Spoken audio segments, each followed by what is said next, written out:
One thing that technology reliably does is change the role of patients or end users in any system. You think about how you manage your own finances or your own travel in ways that in the old days you would have required an expert to help you with.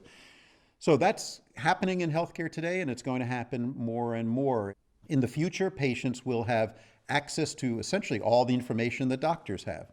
Patients will have access to tools that provide them information and guidance that right now they have to see the healthcare system to receive.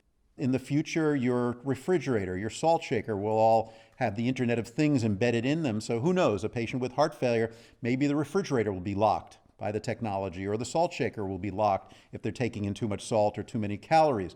All of that can get a little bit creepy pretty quickly, but the idea is the technology will allow patients to manage themselves and have information that currently they don't have. And if we get that right, I think that's a pretty terrific thing.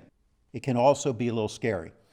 My 22-year-old son called me a few months ago and he said, "Dad, I have glaucoma and diabetes." And I said, "Sweetie, what are you talking about?" And of course, you know what happened. He looked up his symptoms on WebMD. He has neither diabetes or glaucoma. There are times where patients really, really need to see a doctor.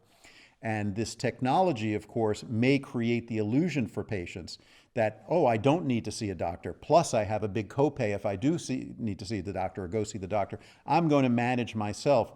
So we have to figure out how to get this balance right, to allow patients to manage themselves when it's safe for them to do so, but also create a system where the patients are told by the system or enabled by the system to say, you know, this is something you shouldn't manage yourself. You really need to see a doctor. If we can get that balance right, then I think this is all for the better.